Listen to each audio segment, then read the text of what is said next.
Welcome to Beyond Boundaries with Shankar. This program is all about common men who put their efforts for the community. The man who is our guest today is Professor Prashanta Kumar Ghosh. We will talk about his achievements towards community. This program is not a political one nor a promotional program.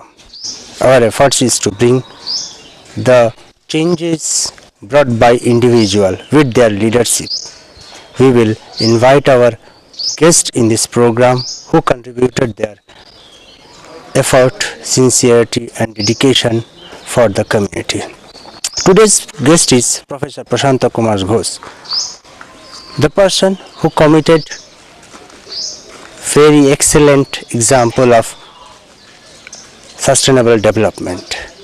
Under his leadership, an organization named Amar Kutir Society for Rural Development is gaining new heights. Today we will focus on that Amar Kutir. We will talk to Professor Prashanta Kumar Ghosh how he succeeded in achieving these new heights. We will ask to him how he met the challenges to overcome the hurdles.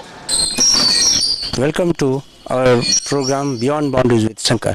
Professor Prashanta Kumar Ghosh is our guest today. I welcome, sir. I want to ask that how you have entered in social work field. Can you share your experiences? In fact, I have been a trained social worker and I was in the corporate. And during my tenure in the corporate, I thought of coming and teaching to the students in social work at the department in Vishnu. Later on, I got appointed as an assistant professor way back in 1988. And then, of course, since this is native place, I thought of doing something. And one of the persons who was deeply involved with Amar Kutir, in fact, who gave life to Amar Kutir right from the time of freedom till date, is like Pannalal Dasgupta. He, in fact, inspired me to come and join Amar Kutir, a movement for poverty alleviation program, because he believed that social work can only be practiced if you have any kind of fascination to help the poor in true sense by helping them to help themselves. So that was with what the idea and the ideals with which I was motivated to come and join Amar Kutir 25 years ago. Sir, what was the situation when you associated with the Amar Kutir? It was then had huge loss in its crafts and business. It had to look for funding from Tagore Society and other funding agencies to run its activities. People didn't have social security program like Provident Fund, group gratuity schemes and family pensions, whatever is available under the social security programs in the unorganized sector. So that was the situation, and we never thought of bringing in all these social security programs to the employees, as well as cover some more than 1,000 artisans under different training programs, skill development programs continuously in three main crafts, that is leather, batik and kanta. These are the three trades on which we focused and trained more than 1,000 people and given them the opportunity to earn their livelihood. So that was the situation when we started, but slowly from 1993 with the Crafts Development Center, we started going ahead, and till 2009 we completed our 1,000 mark of trained artisans with skilled hands, with sense of design development, so that the products could be marketed and the people could be rightly helped to help themselves and earn their livelihood. So the situation in the 90s and situation today is that we are no more dependent on any funding agency. We have been able to cover up all the social security programs for the employees here. More than 80 employees are working on regular basis, and we have generated funds for rural development activities like healthcare, environmental protection and environmental promotion like plantation of trees, and also helping the communities around to run their activities in football clubs, as well as some coaching of the poor students who need really help to go through the exams in schools. So these are the major programs we have focused, and whatever profit we earn, we share it on rural development and those who produce the goods and articles for Amar Kutir. Sir, as you said that you have been in critical situation when you joined the Amar Kutir. So, if you kindly pinpointed what are the major challenges at that particular period? The major challenge was getting financed because none of the banks and others were ready to finance, and the rate of interest was high, and that was not sustainable. So we had to work on loans, individual loans, getting sponsorships from Development Commissioner Handicrafts and State Handicrafts Department initially to begin with the marketing in different parts of India. Then we developed our own showroom here itself, where a lot of tourist flow around the year, in fact, gives us the lifeblood for sustaining the society with viability without depending on any source. So dependence was the major financial, otherwise, and the social security for the workers working, because in unorganized sector it was unthinkable then to cover them under the social security programs. So that's how it went on. But right now the difference, the challenges we still face is the competition in the market, and we have recently developed a center called Designers Leathercraft Come Export Mart, and we are exploring the export markets. We have started in a small way, but the problem here is that we don't have much communication with the outer world. Just getting registered with fair trade organization and other alternative trading organizations across the world, so that we can send these products of artisans from Birbhum to Europe, America and other countries. That is our, in fact, the future plan to go ahead with the new plant and new machinery, new people. And also we have introduced a skill development on continuous basis, taking a 10 youths from the surrounding villages. In every batch we are training them for 3 months and then trying to put them in some gainful employment elsewhere, or maybe in Amar Kutir as the demands and the requirements are available according to the skills of people. Sir, we know that Amar Kutir Society had done many rural development work under your leadership, and you have a very good, committed, dedicated staff team. Amar Kutir Society had done social forestry a lot in around the community. One thing is want to know, sir, that your skill development program and government skill development program, what is the uniqueness of your skill development program? See, government has a time-bound skill development program. They normally put it for 100 hours of development program, in which the people may be able to learn, may not be. But in our program of 3 months continuous training or 6 months training program, it varies from 3 months to 6 months. So in that case, the people who are getting trained get highly skilled, and the skill of the person is confirmed, and they are given the certificate as a skilled worker. And we also put them into production system so that their products are tested as far as the market demand is concerned.